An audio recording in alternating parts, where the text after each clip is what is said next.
ముంబై వాంఖడే స్టేడియంలో MI versus CSK. Mumbai Indians సొంత గడ్డపై ఓటమి. ముంబై ఓడిపోవడానికి కారణం ఏమిటి?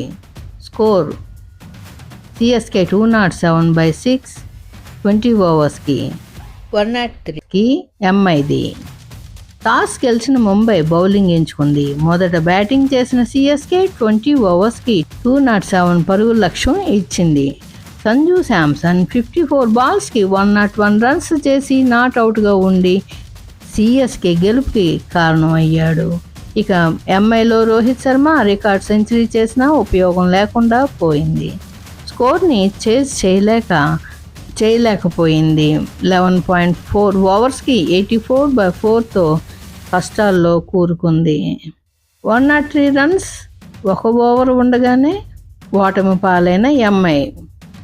సిఎస్కే బౌలర్స్ అండ్ బ్యాట్స్మెన్స్ కలిసి నెగ్గించారు. ఇద్దరి కృషితో నెగ్గిన సిఎస్కే మొత్తానికి సిఎస్కే ఇంకో గెలుపుని చవి చూసింది. మీకు ఈ ఛానల్ నచ్చినట్లయితే ఐపీఎల్ హైప్ తెలుగు ఛానల్ని లైక్ చేసి షేర్ చేసి సబ్స్క్రైబ్ చేసుకోండి. మరిన్ని మంచి అప్డేట్స్తో మీ ముందుకి.